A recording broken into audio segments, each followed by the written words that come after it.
If you're like me, you want to reach your full potential in life. The difficult part's figuring out the blueprint on how to actually do it. Do we have to meditate for hours? Work out 5 times a day? Go on one of those water-only fasts? Or journal like a maniac? Today I sit down with Yedda Stancil, an author, expert on behavior change, to learn how we can unlock our true potential simply by changing our thoughts and beliefs, and how we can do it daily. If you find this conversation valuable, please subscribe to the channel. Now, let's dive into it with Yedda.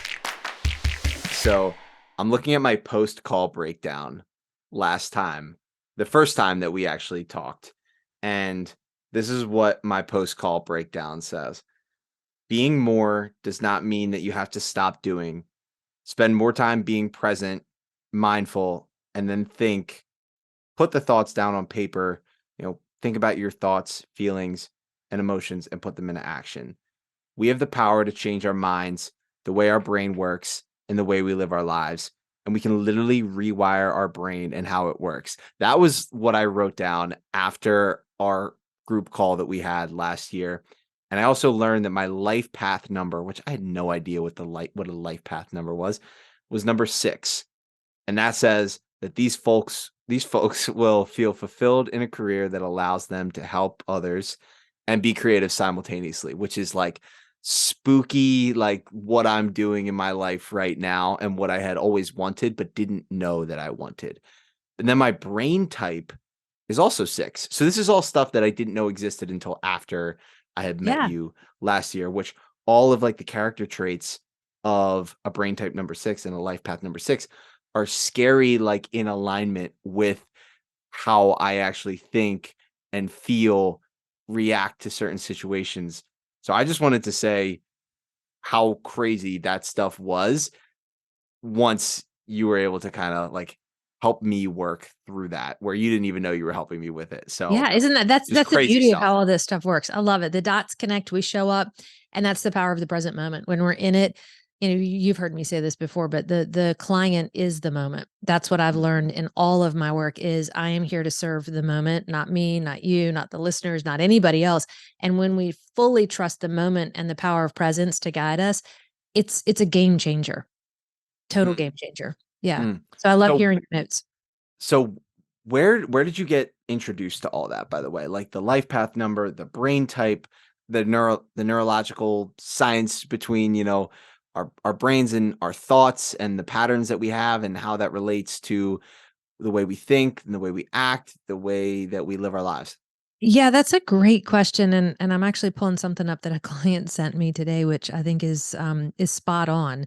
And I've been thinking about this a lot because the question for me, in my own breakdown and arriving at suffering was really, I can't answer that there was one moment. It's a complete cultivation of moment after moment after moment after moment of my own searching. And so where I arrived at that was I was at the right place at the right time, connecting with the right dots for me.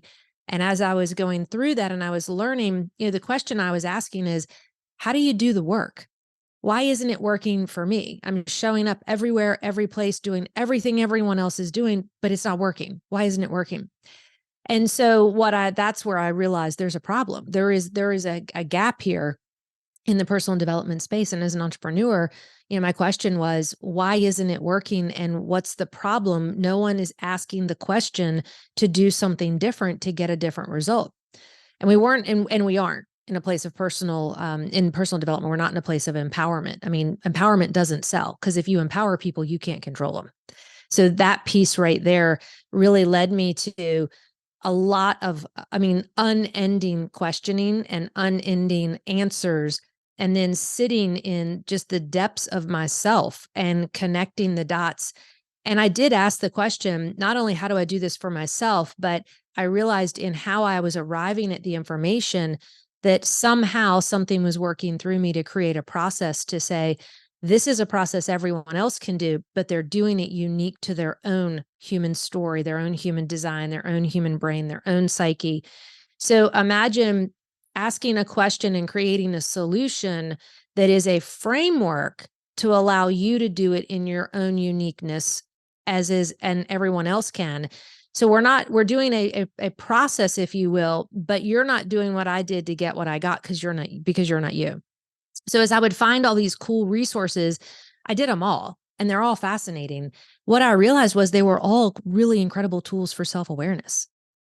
And we're not teaching self-awareness. Like you said, you're a 6, I'm an 8.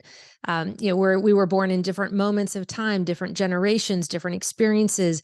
And so what I realized in capturing all of that was, what if we taught clients a really cool process of learning to go within, and what I found in this work was creating our own human story. Looking at the 2 components, there's actually 4 components of being human. 2 are biological and then 2 are behavioral. And so in some weird way, as I was doing this for myself, I realized everybody could do this. Our answers are going to be different. But once we know our components of being human, then we can show up and start communicating to the world from our truth, and then allow everybody else to speak from their truth instead of trying to be the same truth. Mm, Yeah. interesting. Interesting. And so, what have been some of the more unique things that you've had to, change, that you've uncovered about yourself and your own life, and that your own path and your own story that you're writing in this life? Yeah, great question. And that brings me back to what I was talking about with, what a client had sent me earlier today. And I thought it was incredible. And, on your show is literally called Pure Ambition. And I think about all the great saints and sages that have come before us and that we learn from. And so for me, what I learned was we're all doing it in our own unique way. But this actual quote, or it was a little page out of a book that a client sent me earlier today, was about Michelangelo. And I mean, I've heard this before, but I always follow and trust that it's the right time. And so I'll share this with you because I think it comes into the question you just asked. But it says that Michelangelo was 19 years old when he finished Hercules. And this was, sculpting Hercules, it says, at the level he aspired, it required him to develop mastery of a human anatomy, and to a degree that no other sculptor had ever done in the history of the world. And he was aiming for what seemed impossible. He made many mistakes. He got serious. He focused. He took risk, and ultimately he completed a tangible project that nobody thought was possible. And so I think this is important because it says in here, he wasn't a great artist when he started, but he became one because he reached legendary levels by continually pursuing. And it says, he set out to do something far beyond anything anyone else had ever done. And he was innovative and nonlinear to the point that he pre-established a new norm in his field. But to complete the project at the level that he desired required a full-on transformation of not only his skills and creativity, but also of his commitment, convictions, and identity. And what I think is really cool about that is when you think about your convictions, your commitment, and your identity, for me, everything radically shifted when I just got, like that story of Michelangelo, obsessed with human behavior and understanding myself at a level that we've not been taught in school, we've not been taught in the professional world. And so when I went into this relentless pursuit of, why do we do this? How does this work? It became kind of just a living way of being. It wasn't like I got an answer and that was it. One answer would lead me to the next, to the next. And so what I realized is, for the past 10 years, I've literally been living in the question. And the questions just keep connecting me, connecting me, connecting me. So I no longer rely on or put a pursuit around getting the answer as much as I do allowing the information that comes to then connect me to the next question.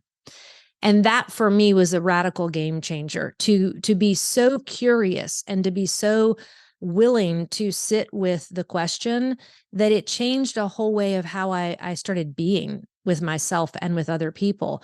And I realized I started dropping the need for answers as much as I started building a belief for just being able to sit with lots of questions and lots of unknown. And that allowed me to open up to a whole new identity.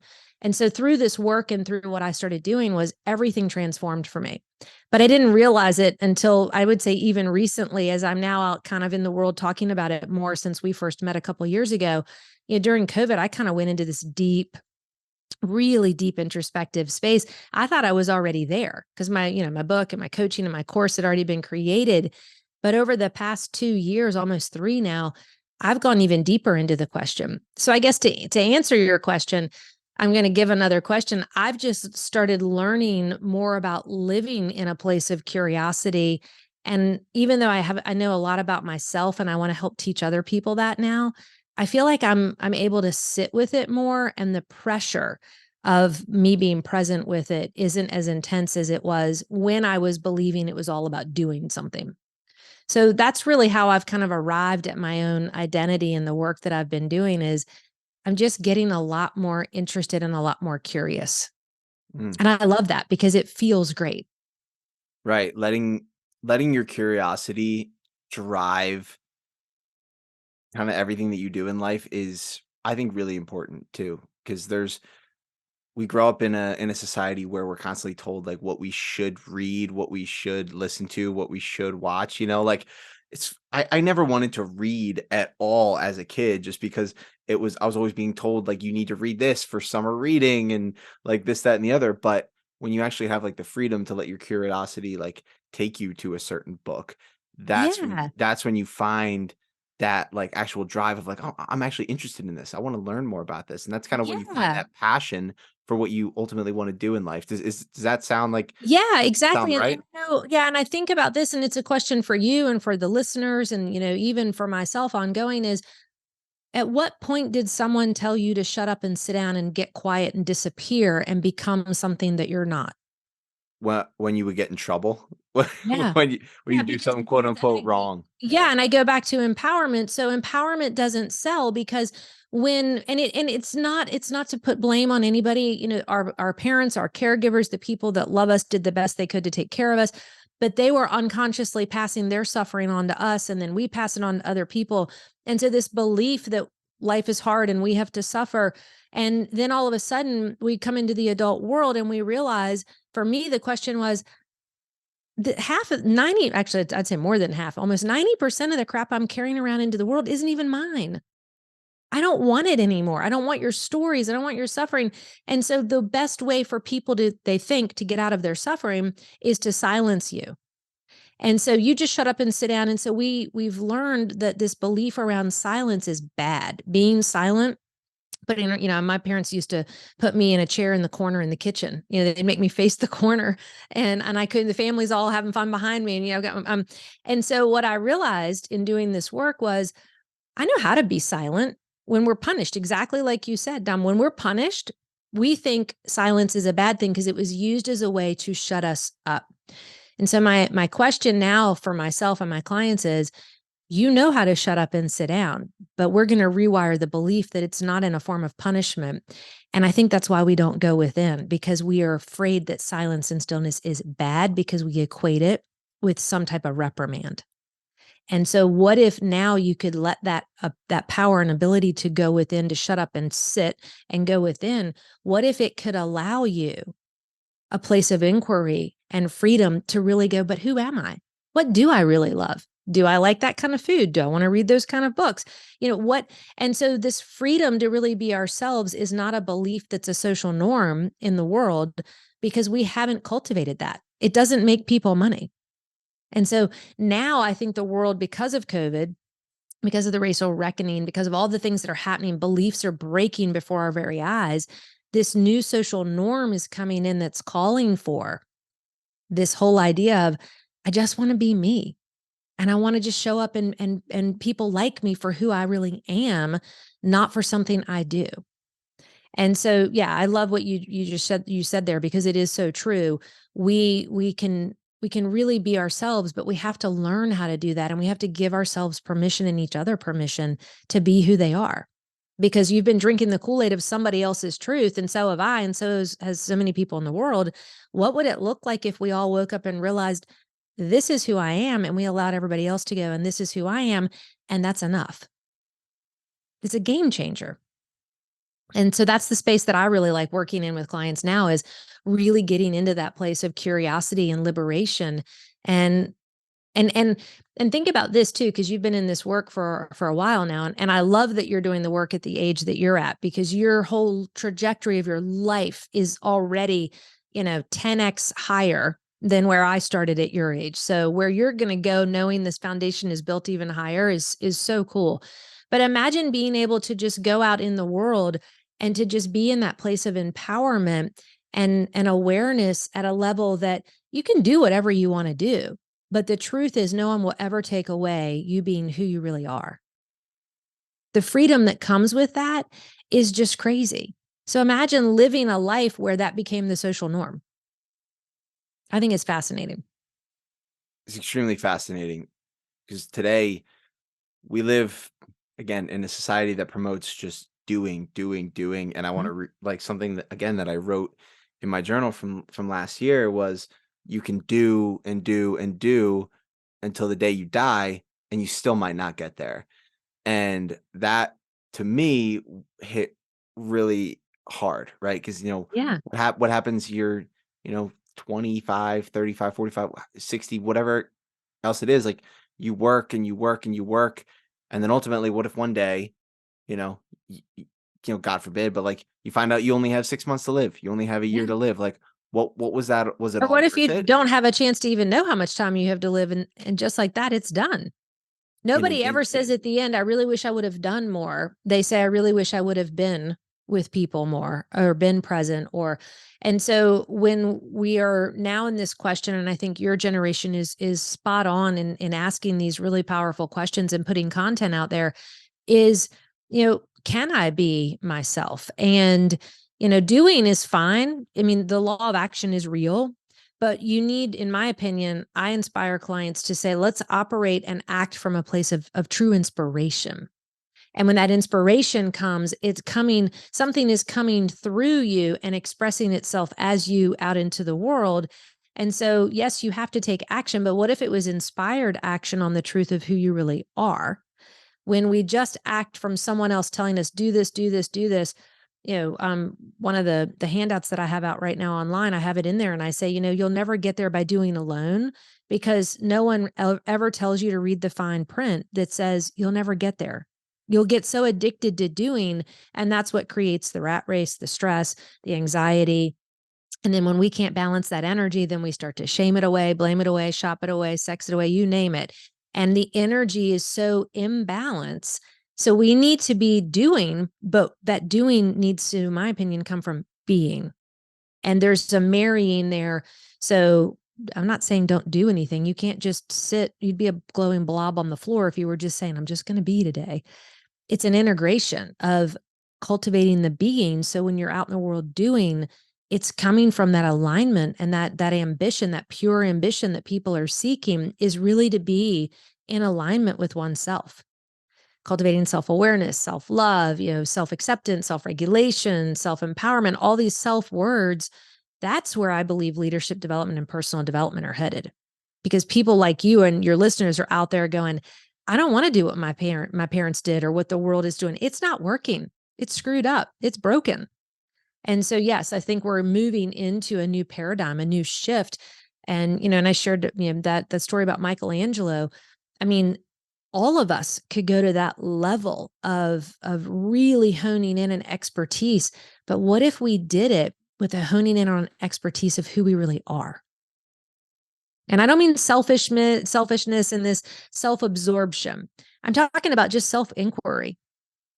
What if before you did anything, you asked yourself, who am I? What am I doing here to serve something greater than myself? And you really, for me, my language is shut up and sit down and get quiet and listen to that silent knowing that guides you versus all the voices of all the thought leaders and the influencers in the world trying to tell you. Because the truth is they're just trying to keep you off track so you'll keep buying from them and not investing in you. And that's really the space that I've gotten to through all of this work. So you and I, we've talked back and forth a couple of times throughout this podcast, and we keep saying the work. Yeah. What is the work? Oh, that's such a great question. I love your questions. I believe the work is, and this is just my language back to that punishment. We've been told to shut up and sit down. Everybody at some point, unless you live in some rare Pollyanna world or house that you grew up in, which is cool. I'd love to come hang out with you and your folks. Most of us have had an experience where we've been forced to silence ourselves, play it small, disappear, give our power over to someone else. So I believe the work is going within and learning to rewind, rewrite, and respond to the world where the belief of shutting up and sitting is the superhero power of self-inquiry and being able to really know who you really are so you can integrate all parts of yourself back into being present and aware. And when you're awake, aware, and available, you can go out into the world and nobody can knock you off your game. So for me, that's the work. And that's really the work that I help clients with, is to learn a process to go within to do that and then create a habitual pattern of self-inquiry, self-awareness. When you do that, then self-regulation comes. Somebody says something and you're not bothered by it. You're not trying to control people, coerce, you're not codependent anymore. You're really in a place of self-empowerment. And the definition of self-empowerment means making a conscious decision to take complete and total charge of your destiny. And when you do that, you also allow others to do the same. And I want to repeat that, because those of you listening, can you imagine making a conscious decision to take control of your own destiny? Everybody wants that.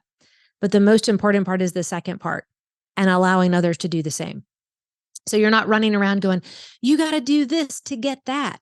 Maybe that worked for you. I don't know if it's going to work for me.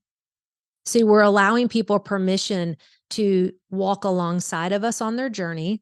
Maybe if you stand on your head and eat Reese Pieces and do 15 burpees and then go, take an ice bath, you got enlightenment. But I don't get it that way. I have my own, routine, and I'm being silly, but there are some crazy things out there. And I've said this before, and you were on a talk when I said this, Tom, but I don't believe any of us are enlightened until we're all enlightened. So no one's getting there first or faster or better. And the truth is, people that go within and find this self-worth and this self-love and cultivate the deep sense of power, of presence, of being who they really are, they want to invite people to come in and do it too. They don't go get it and then sit on the mountaintop and say, "Oh, I'm so much better than you." That's actually the opposite of enlightenment. That's just another version of our ego. They do what you're doing. They come down off the mountain and they say, "Hey, come on with me. Look how cool this journey is. Take part in it, because you want it so bad for everybody because you can't contain it. It feels so great to be in a place of empowerment." That is really powerful. I didn't know what the work meant until I started working with Chase last year, and I started on this personal development, you know, path, journey, started doing the work without really knowing what it was. During COVID, when I realized that there was more.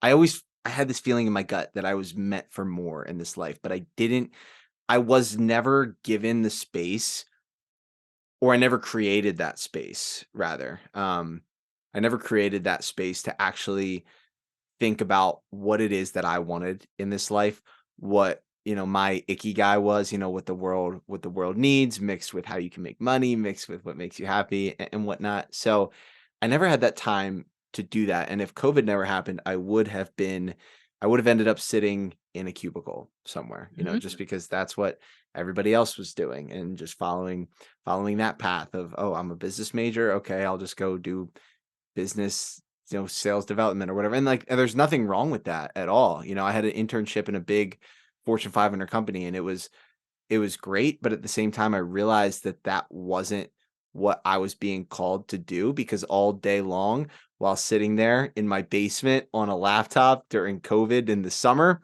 all I wanted to do was be outside, moving my body, recording podcasts, editing them, sharing these incredible conversations with the world. And I realized that that was what I wanted to do, and I didn't know how I was going to do it, but I knew that the path that was supposed to be set for me, of sitting at that cubicle, answering emails that I didn't care about, and just doing projects that I didn't really care about, was not the path for me. But I feel like most people, they don't get that space and time to actually think and listen to what their intuition and what their gut's telling them and what's on their heart, because we've grown up, again, our society is, go to school for 12 years, immediately you have 2 Yep. months, and then you're off to college, and then internships, and then you're right off, starting from the bottom and climbing the corporate ladder. Like, it's so everything is kind of just like laid out, the It's quote all, unquote yeah. And American dream, right? So how do we, because I think ownership is a big part there too. Because I had to shift my language because I was saying I was never given the space, but in reality, like we have to make that space and make that time for ourselves to think, just like you said, like shut up and sit and think. yeah. So how can we in our daily lives make time and make space for that if we don't have a couple months to really just like think about those things? Yeah, yeah, and those are great questions. And one thing I want to say about that. So first of all, let's just name the fact that social norms dictate behaviors and patterns. And 100%. so when we're in environments and in social norms where we are asleep, that's what I call it, and we grow up learning to just totally make that part of ourselves, that part of you that says, I feel like I came here to do something great. You're right. We all came here to do something great. And I don't care if it means working at a local gas station to, becoming a thought leader that changes the whole industry of personal development. All of it is great stuff. You get to choose how you're going to serve something greater than yourself. And so it matters at every level and every stage of the game and every, human occupation that's out there. So you are in control of that. However, the social norms that are put in place that say, you can't really be great. That's a belief we have to break free from. And this is a much bigger conversation. So as I'm saying this, I'm also hearing myself, I also know that there are racial inequalities and there are millions and billions of beliefs out there that keep people oppressed and keep them in a trance and in a belief of lack because it controls them. And that's a whole nother conversation to get into in behavior change. So I do realize part of me is speaking a little bit from privilege, just as you are, in the fact that I even have an opportunity to ask the questions. How do I do it? What does it look like? And so I'm really aware that I also want to take that place of privilege and create an invitation and a way for people to do this and to ask these questions at a bigger level.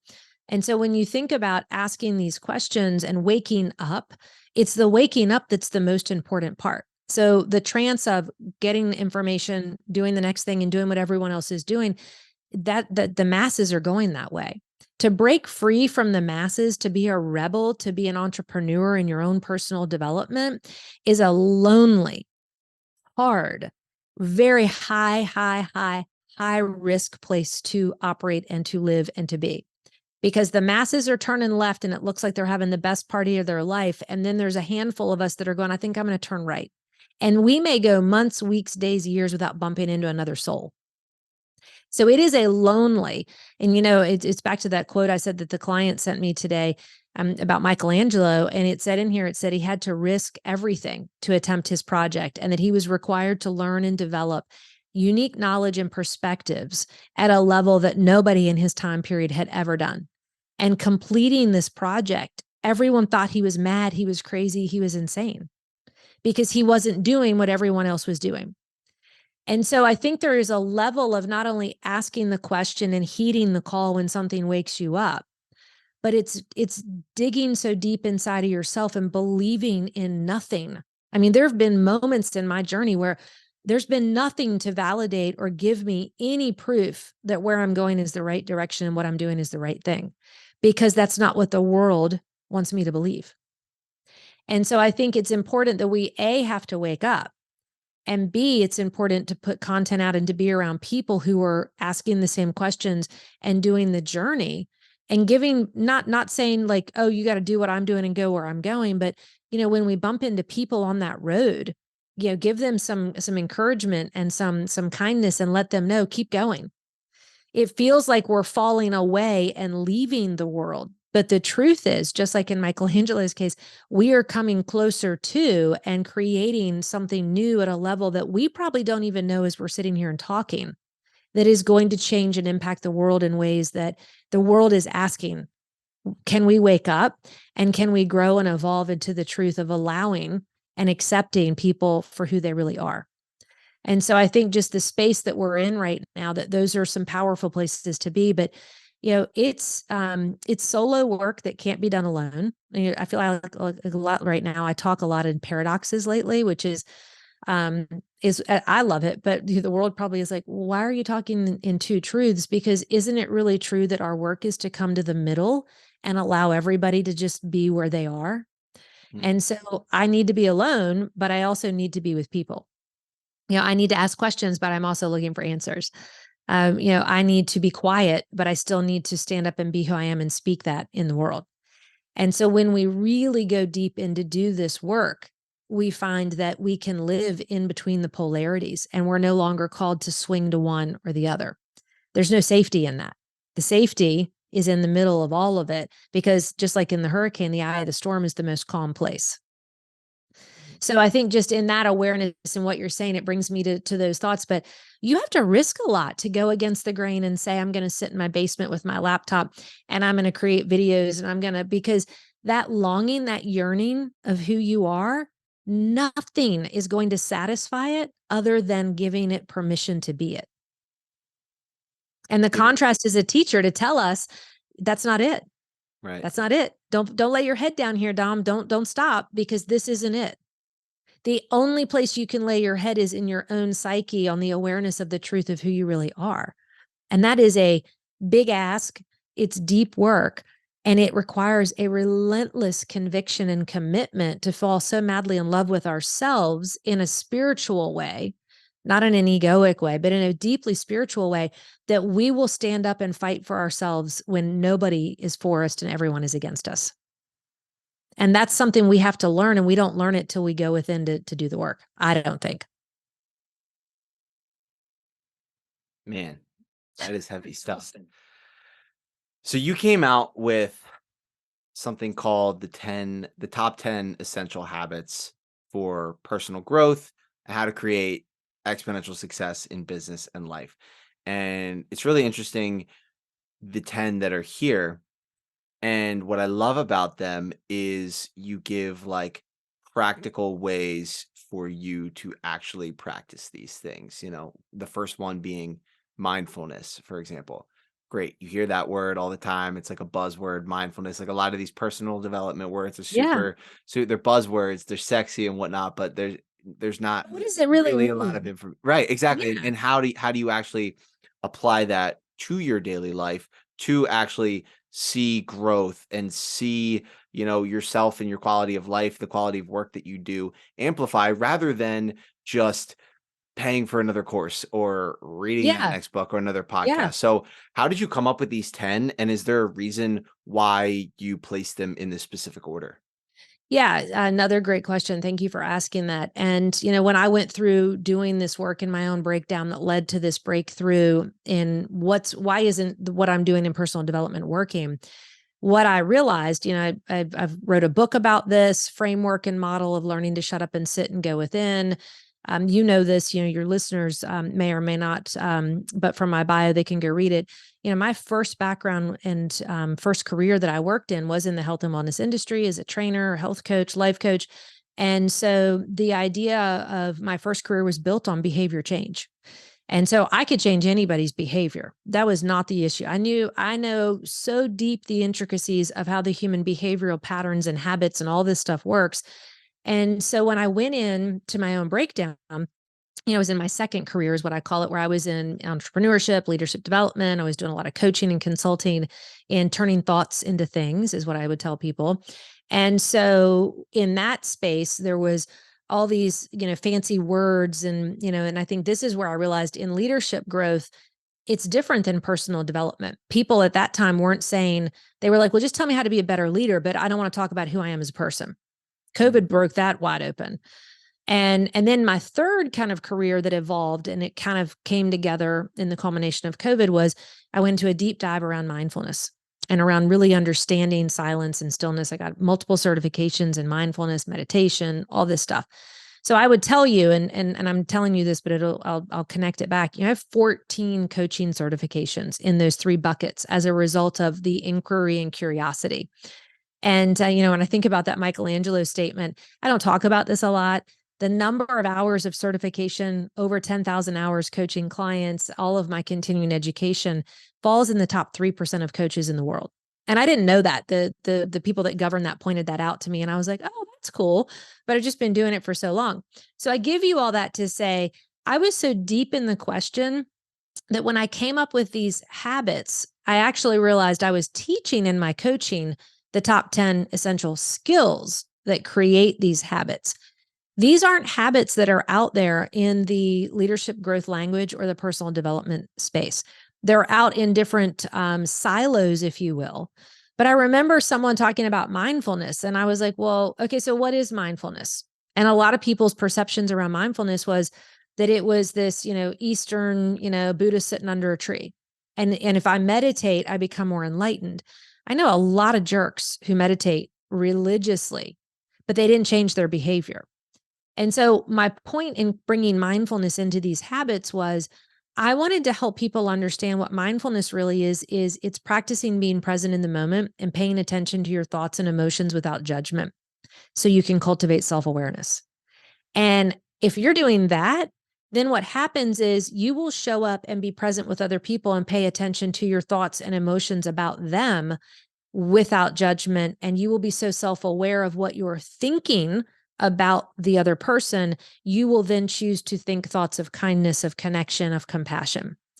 And so we use these buzzwords, you're right, but nobody talks about what's underneath and the habit of that word that helps us to grow and evolve and be who we really are. Because back to what you said earlier, who we really are is, beings of pure light and love and awareness and expansive energy. That feeling you feel deep in your gut that I'm here to do something really great is your natural state.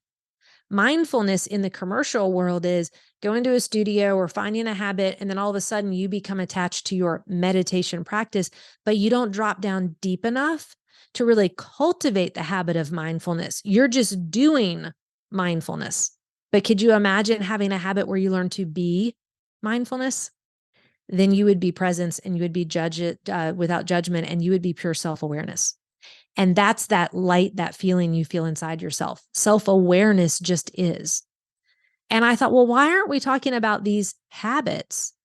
And then I realized not only do these habits come as a result of the skills that I was teaching myself and others through this coaching process, then I realized if we really had these skills and we really had these habits, we would show up, and you can do all the things that I'm talking about on this handout with the habits and skills, but your doing is married to your being. And that's how I came up with them. Was it's not write down every day, because gratitude is one of my habits. That's great. But you don't just write things in a journal to check the box to say I practice gratitude today.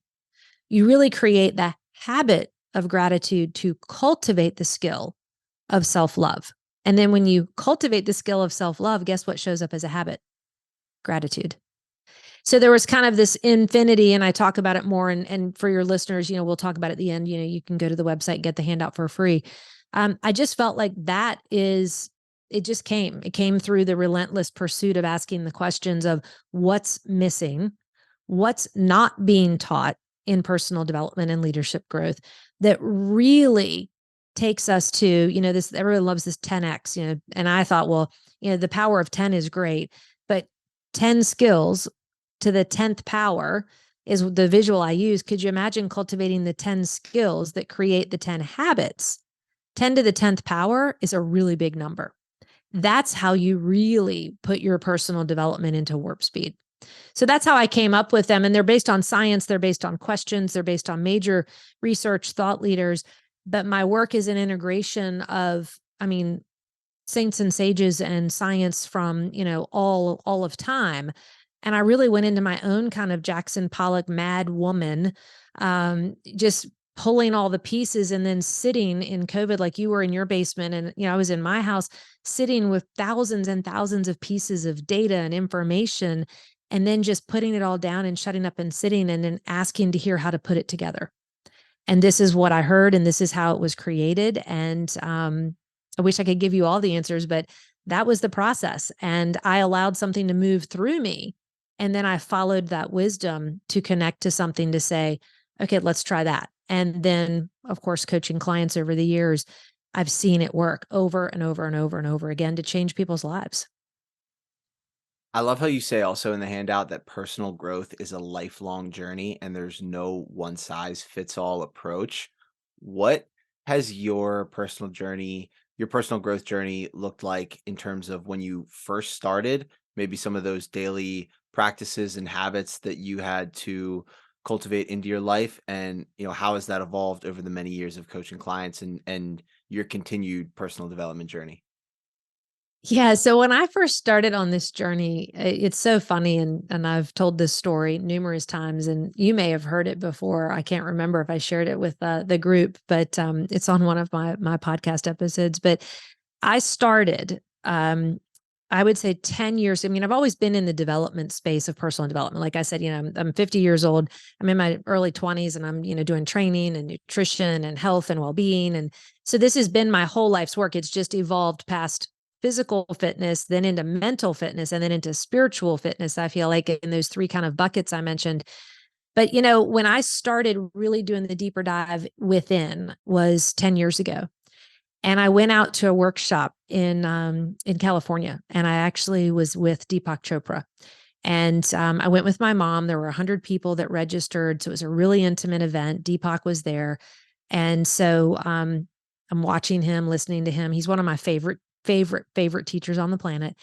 And so he's talking, and a woman stands up in the lecture, and she says, "Can we get a picture with you?" Now, I mean, there's 100 people. I'm on the front row. I could reach out and touch him like I could you on the screen right now.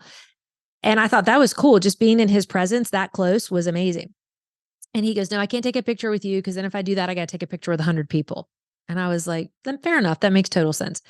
So everybody leaves the session, and we're coming back. We're on a break. And everyone goes like out the front door thinking they're going to like try to run into him, because we've all done this. I mean, I was the seeker. I went to every workshop. I did everything right. I was the perfect student. And I still, like you, had that feeling like I'm here to do something great. It's not, why isn't it happening? And I was at the top of my game. I mean, I was running multiple businesses.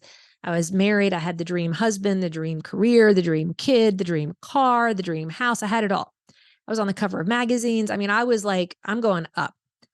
And I decide, this is that knowingness, that little silent, still voice was like, go out the back door and go sit in that really pretty courtyard. And I don't, again, when we hear those calls, it's important to listen. So I followed it, and I'm like, yeah, I'm just not going to run out the front door and look like a groupie. So I go out the back. I'm sitting on this little stone bench. I just close my eyes, and I'm just trying to take in all this work. I'm introspective, like you. And I'm like, where am I going? What am I doing? And I open my eyes, and Deepak's coming out this little teeny door right into the courtyard. Like he's found I guess there's like a bat cave exit for him. And I stand up and look at him, and he looks at me. And so he's coming down one side of the sidewalk, and I'm coming down around the other, and we run into each other. I swear to you, Dom, it was the craziest thing. And I hug him. I put my arm around him, and I was like, "Oh my gosh, it's so great to meet you." And I told him my name and who I was. And we just had the loveliest conversation, literally arm in arm, close enough that he could have kissed me. And he said, "What do you do? Where are you from?" We chit chatted, and he said, what did you get out of the talk so far?" And he goes, "What do you want?" And this is my answer. Okay. It would be like meeting like Prince or Michael Jackson, like in an entertainment world for me. And I look at this man, I'm arm in arm with him, and I'm like, "I want the archetype of Athena. I want wisdom. I mean, it was such a jerk answer at the time. And that's how this all started. So the point of the story was he looks at me and he goes, "Are you prepared?" He goes, "If you want wisdom, are you prepared for ignorance?" I'm like, "What?" I'm with the person to like answer everything I thought. And I remember thinking, that's the stupidest answer I've ever heard. I'm past ignorance. Oh my God, I'm so wise. I'm headed up. Remember? Like I'm going this way is how my mind was thinking. And so my point in telling you that is and was that I left that event. I came back in actually, and I want to say this before we leave. I'm like, "Hey Deepak, I know you said no pictures, but I won't kiss and tell if you don't. Can I at least take a picture of me with you to go back in and show my mom?" And I hold my phone up and take a total selfie of me and Deepak.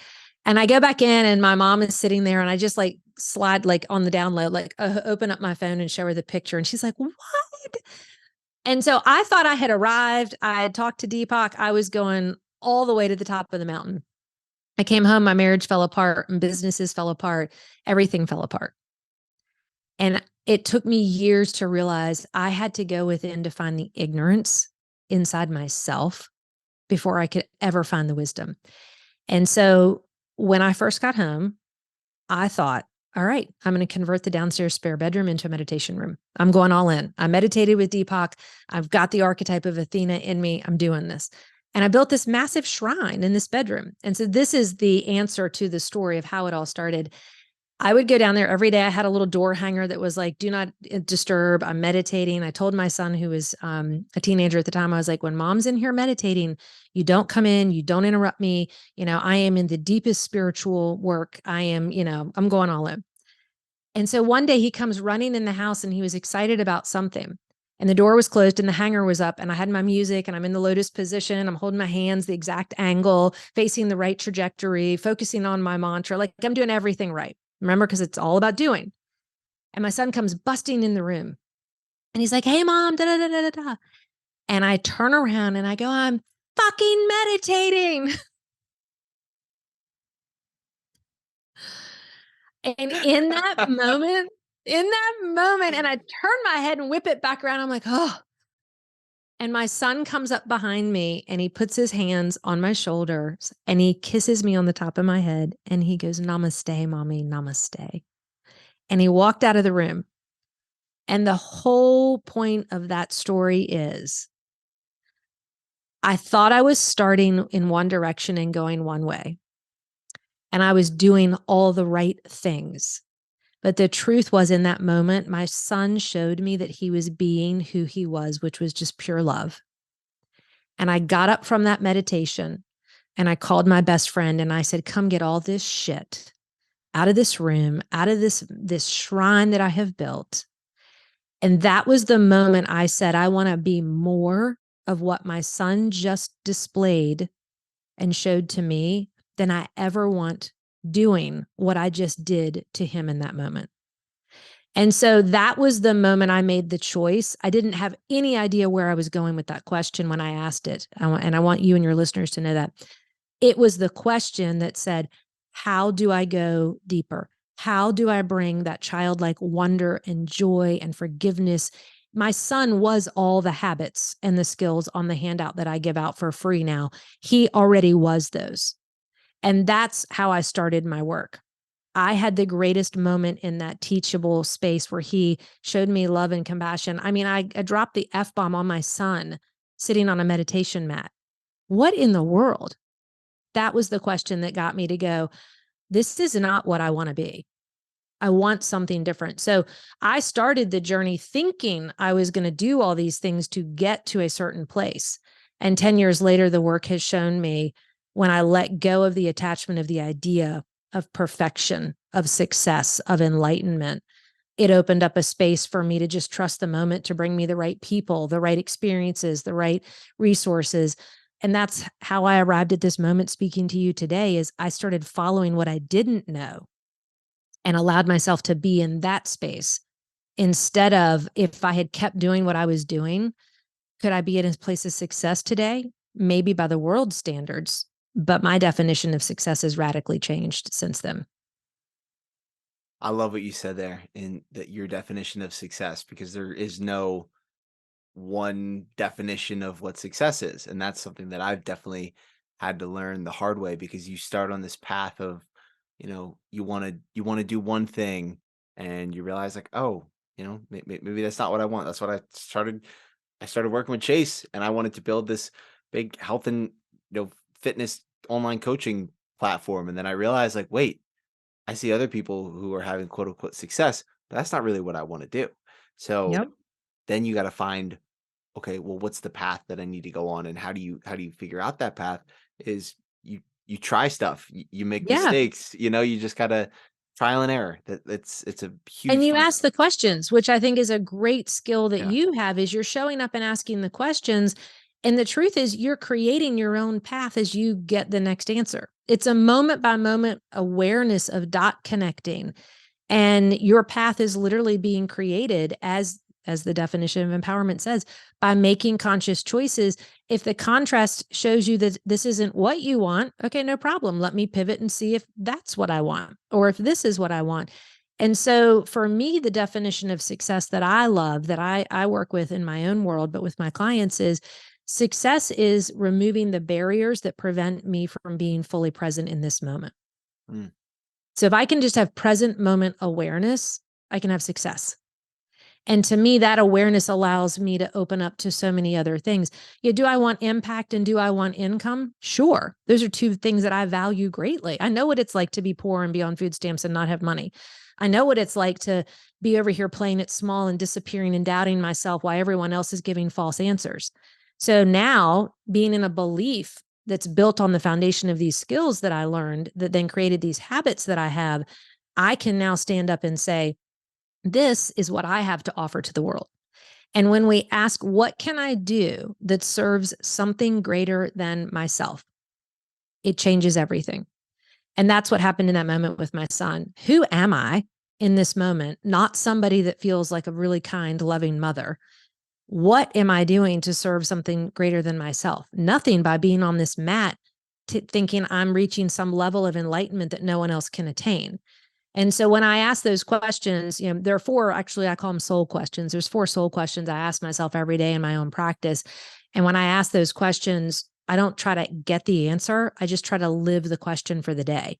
And then eventually throughout the day, answers arrive. Living the question for the day. I love that. Rather than feeling like you have to have this sort of enlightenment answer come to you first thing in the morning and letting that, guide you throughout the day. It's like, no, just sit with that, just sit with that question and just ask yourself that and let it guide you throughout the day. I love that. I want to ask you, in my life, there's my personal development journey. I've gone down the rabbit hole, drank the Kool-Aid of trying to do everything, doing the freaking 3-hour morning routine before you can even Yeah, do join the anything club. productive. Yep, I know. Yep. We've all been there. We've all been there, right? So now I kind of have like 3 boxes that I like to check each every day. It's like, did I do one thing um to improve like mentally, one thing to improve physically, and one thing to improve spiritually. Like if I can check those 3 boxes, that for me is like a successful day, no matter what else happens, right? So for you, is there anything that you like do daily that basically makes it like a successful day for yourself? Yeah, that's a great question. And first of all, though, before I answer that, here's what I want to say. Kudos to you, Dom, for even saying that out loud to the world, that these are the things that I do every day. Mentally, physically, emotionally, spiritually. The language, to have that language at your age is so, so, so powerful and life changing and life giving to other people, because we are more than just our mind and our body. That trifecta, that mind, body, spirit, it's real. The Trinity there is so powerful. And so I just want to say, for you and for your listeners, to be able to do that the earliest you can in life, because those of us that are ahead of you, Carl Jung said this: we spend half our life building a sense of self, and then we spend the second half, deconstructing that sense of self, because we never really got permission to be who we are. So we've built this false sense of self. Those questions and those checklists for you, and that you're offering people and teaching, it is going to allow you to be at a different place when you reach the halfway point. You won't have to deconstruct as much of the crap and the falseness and the suffering and the lies that other people have given you to believe, because you've already started out with a place of empowerment. So I just want to acknowledge that, because that's massive. That's like a game changer right there. And, and I love your question, because it is important for us to remember everyone's routines is unique and specific to who they are and where they are on the journey. There's 9 levels of personal development, spiritual development, if you will. And so we're all in different parts of that journey, and we're all taking different courses and classes to keep growing and moving through those levels. And whether we get through them all, half of them, one of them, 3 of them in our lifetime, it's our choice, totally our choice. And so for me, I love thinking about, there used to be a daily practice where I would, because I had to build the habit, I would get up, and my very first thing is I'd go right to my meditation room and I would go into silence and stillness. And I did that for several years. And I would do it multiple times a day. And I was in that. I got to do 3 times a day, 20 minutes and this, and then I got to do that. And then, then it got to be, I had to do more and I had to do more. And, then I was doing 7-day silent retreats, which was hell. That's a whole nother episode we can talk about. But I would say early on in my journey, the most important habit I had was getting up, shutting up, sitting down and going within and checking in. How am I? What's going on? Where am I? Ask those questions, just be in that space of awareness, then sit in silence. And then I would do my journaling and I would get into gratitude. And so I really built a habit early on in my work that was repatterning my thoughts, which would repattern my emotions, which would repattern my behaviors. Where I'm at today, because I spent years doing that, has moved into a little bit more of a freedom space. And I would say my biggest checklist item today is forgiveness. Ooh. And I would say I wake up and my first thought is the awareness. Sometimes I go into my meditation room. Sometimes I'm in the living room with my cute little doggy. Sometimes I'm on the balcony because the weather's beautiful. Sometimes it's a walk. So I may not be shutting up and sitting in such a hardcore habit, but it's such a part of my being that the mindfulness, the awareness of my thoughts without judgment is such a habitual space now that I can carry that anywhere. So I got there by doing the checklist and the habit early on. Now the place of showing up and over and over again, letting go of any grudges and resentments I have towards myself and towards anyone else. Because being mindful doesn't mean you still don't have moments people cut you off in traffic, or the lack of self-awareness and the suffering that's out in the world. That's real. And so the deepest work for me has been really cultivating a habit of being aware of where am I withholding love from myself and from other people today. And, it might be my own body image. It might be, my own efforts. Have they, manifested the way I want? It might be, I had a conversation last night, and as I reflect on it, I really wish I would have said this or done that. And so it's really being in a conscious place of awareness around bringing that forgiveness in. And so to me, my practice is connecting with myself at a deeper level, checking in on where am I withholding love. And to me, love is just defined as total attention without judgment. It's an armor, it's a piece of mindfulness. And that's where I ask the question, how can I love myself better and take better care of myself with what I'm thinking, feeling, and doing today? And then how can I do that with others? And so it's that's the practice. And then at the end of the day, a habit of reflection, of looking back and not going, did I do it? Did I not do it? But just the awareness of how did that question lead me today? Where did it guide me to? Did it guide me to make a better decision? Last night, I didn't order dessert when I went out to dinner because I'm in a place of self-love and I wanted to just do something to be kind to my body. I haven't had alcohol in 5 months. That's an act of self-love. So these practices of forgiveness, of where is love withheld, has led me to just a deeper place, because I don't want to spend the second half of my life being mean and holding people hostage, or holding myself hostage for something that did or didn't happen. I just want to cleanse that out of me. And so that's really the space that my practice has led me to today. Oh, and the other thing I would add to that, and I think we all eventually get there, I don't read or take in any more information from anyone anymore.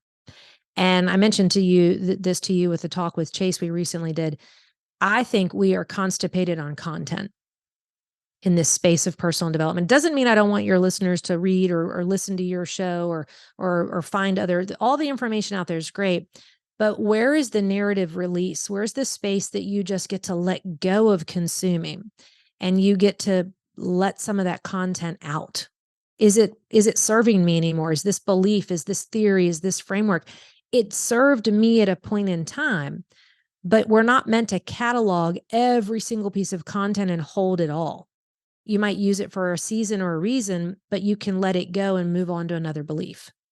And so I'm also in that space in my regular routine.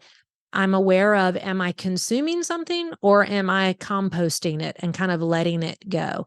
And I'm just in a place in my life where I'm willing to let go of some of the beliefs and the structure and the infrastructure in my mind to open up space for just more love. Mm. More love. It's what we Yeah. all need. It's what the world needs. I I love mean, it. it's so cliche and trite, but it's so true.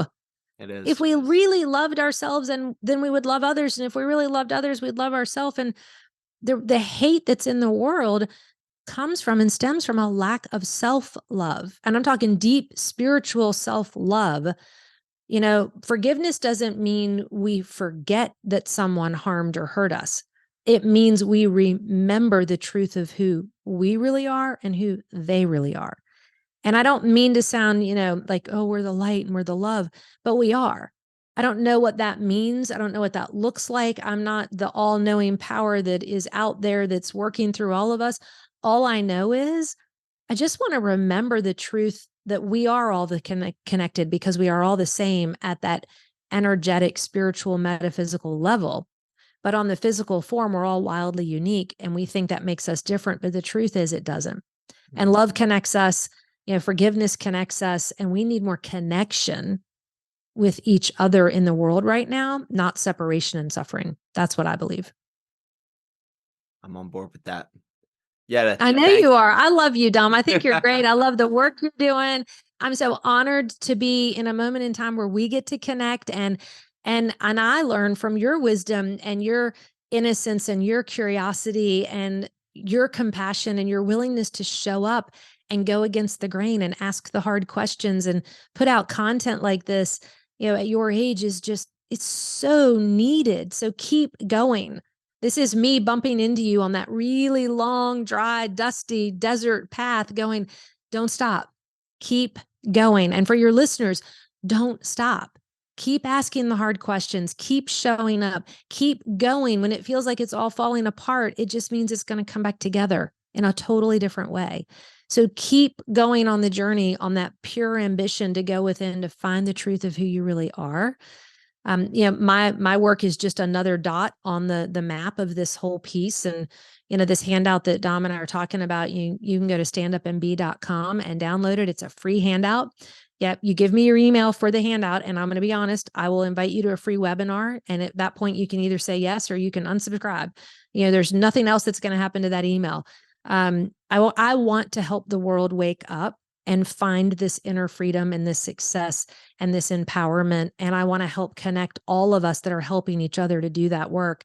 And that's really why I'm here talking today, and why I'm putting the content out is, imagine living from a place where we could all consciously choose to be the person that creates our own destiny and then invites everybody else alongside to do the same. It'd be one hell of a party. And that's what I'd love to see. I always say collaboration over competition. Let's all grow together. I love it. Yes. Yes. I Yeah. love it. Yeah. Thank you so much for your time today. Thank you for, the hours that we've been able to spend together virtually, and, all the insane wisdom, knowledge, nuggets, gems that I continue to get from all of your content, the work that you do, and for continuing to do it yourself, and showing others, that this is a lifelong pursuit. This is a lifelong journey. I thank you for all the comments. I accept those. And, you know, for me, I just happened to stumble upon, you know, these thoughts, these feelings earlier than some other people. Like I always say, like there's people like Rich Roll who has made a monumental impact on millions of people, and he was 37, almost. He was an alcoholic and almost dead. Mhm. So it's at any point in time, everybody starts on this path and starts doing the work at different points in time. So I just want to say thank you for that. Before I let you go, I do want to jump into the quick three with you, which is just three quick, fun questions to let the audience know a little bit more about Yeah. you. Number one is, what has been the most beautiful place that you've ever visited? Some place that if you could drop everything and go tomorrow, where would that be? My own imagination. Ooh, that is an answer that I've never gotten before, but I love it. And Yeah, that I is got some cool, crazy Technicolor, amazingly. I mean, my imagination, and it's the place I go to whenever I need a respite to survive. anything is my own imagination. That's the most beautiful place I've ever been to. And it's created some of the most amazing safe spaces in my world. So yeah, my answer would be my imagination. Who is one person, dead or alive, that you'd want to take to lunch? Audrey Hepburn. I'm not familiar with her. So you'll have to go Google her, Audrey Hepburn, Breakfast at Tiffany's, and she's my logo. She's that little Zen, well, it's me. The logo is me, but it's inspired by Audrey Hepburn. And she was just a massive, major, major, major actress back in the day. And she had such poise and silliness, but sophistication. And there's this famous movie, Breakfast at Tiffany's. And I would take Audrey Hepburn out to lunch and would ask her a million questions. But the truth is, I would just want to be around her energy. The character is phenomenal. I loved her. I love that. And this kind of goes against what you had just said earlier in terms of, we don't need more podcasts or books or anything. But is there any resource, it doesn't have to be a book, it could be anything, that's had a real positive impact on your life over the past year? I would say my own book, Shut Up and Sit. There we go. I love it. And my book is a combination of a bazillion books out there. And then in the end of the book, I have a list of like my top 100 favorite reads. And I say that for two reasons. A, I'm practicing getting better at self-promotion because it's the one thing I've never done. B, it's an integration of thought leaders and saints and sages from all over. So it's not one theory. So that would be my answer would be, and it's on Amazon. You can go get it. Shut Up and Sit, Finding Silence and all the life-changing magic that comes with it. I'm learning to continue to go back to that book because what I invite you all to do while we were talking today, and what I really invite myself to do, is to cultivate a habit and a skill to listen to our own wisdom. And that's what that book reminds me, is to listen to my own wisdom. And it invites you to listen to your own wisdom. And that's what we need to do more of in the world.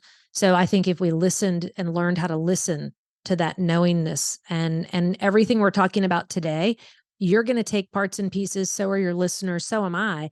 And we're going to then check it with our own wisdom and then cultivate it and compost it into the garden of who we are to grow something from it. So there is no cap on wisdom. And I think if we could learn a belief system and a pattern of going within and checking in with our own wisdom first, it would radically change how we showed up. So that would be my answer. I love it. Last one, and you might have alluded to it some points throughout this episode, but what is your definition of ambition and how does that apply to your daily life? That's a good one. What is my definition of ambition?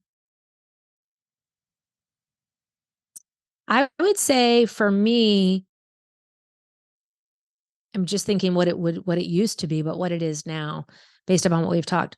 I would say the definition of ambition for me, typically we think of ambition as pursuing something, but I would say for me, ambition is defined as the permission and freedom to be who I really am. That's what ambition looks like for me now, permission and freedom to be who I really am. And how it shows up in my daily life is with a lot of curiosity, asking questions. Who am I? How do I want to show up in this situation? What do I want to wear? What do I want to eat? What does that freedom look like to be me in this wild and crazy world that says you've got to be anybody but yourself? So yeah, the ambition for me is defined as being me and finding and feeling that freedom to just show up and then just be curious because it changes moment by moment by moment for me. I love that. That's a beautiful answer. Yedda, thank you so much for everything today. If people want to go check out your book, get the free PDF, want to connect with you, where are you hanging out at? Yeah. So free PDF is it's like an ebook really, but it's on standupandbe.com. So just, website www.standupandbe.com. You can get that free handout. I am launching some really cool stuff later this summer. So yeah, we'll put your email on a list. We will invite you to that. If you want to be in on it, great. If you want to unsubscribe, great. But we don't do anything else with your email or your information. And so the book, like I mentioned, you can certainly go to Amazon and just Google Stand Up and Be, and I'm sorry, not Stand Up and Be, Shut Up and Sit. and just put with Yedda, Yedda, and that will pop up. So I've got a book, I've got the audiobook, I've got the Kindle, I've got the workbook. It's all on there. So shutupandsit.com is a website that will also take you and lead you to that link. But I would just go to Amazon, to be quite honest. I would just go in and Google Shut Up and Sit. You can buy the book there. And then lastly, my website, sitwithyedda.com, just tells a little bit more, about what I do. I do group coaching. I do one-on-one coaching. I do consulting. So the different services are on the site. So standupandbe.com, Amazon, Shut Up and Sit with Yedda, and then sitwithyedda.com. And I'm always up for any kind of conversation with any of you listeners that are out there. I'm on social media, but any way I can help anybody, my door is always open, and Dom knows that too. This message just needs to get out into the world. So, take it, let it just sit, let it lead you wherever you need to go next. And when you do that, the world can work through you in ways that will change the world. And Dom, I'm really impressed and proud of you and excited for how you're going to make that change happen on a conscious level in your life and in others. So thanks again so much. And it's been a real joy to be here with all of you. Yeah, that was my absolute pleasure. Look forward to many more of these conversations and for seeing all the impact you continue to have on this world. Likewise, my friend. Thank you guys for tuning into another episode of the Pure Ambition Podcast. Please leave a rating and review on the platform that you are listening, as it helps the show grow so that we can reach more people with the intent of empowering others to become the best versions of themselves and live a life worth remembering. If you're ready to take your fitness, mindset, and lifestyle to the next level, head to the link in the show notes and join the Pure Ambition group on Upspace for workouts, recipes, routines, and a community ready to help you thrive. See you in the next one.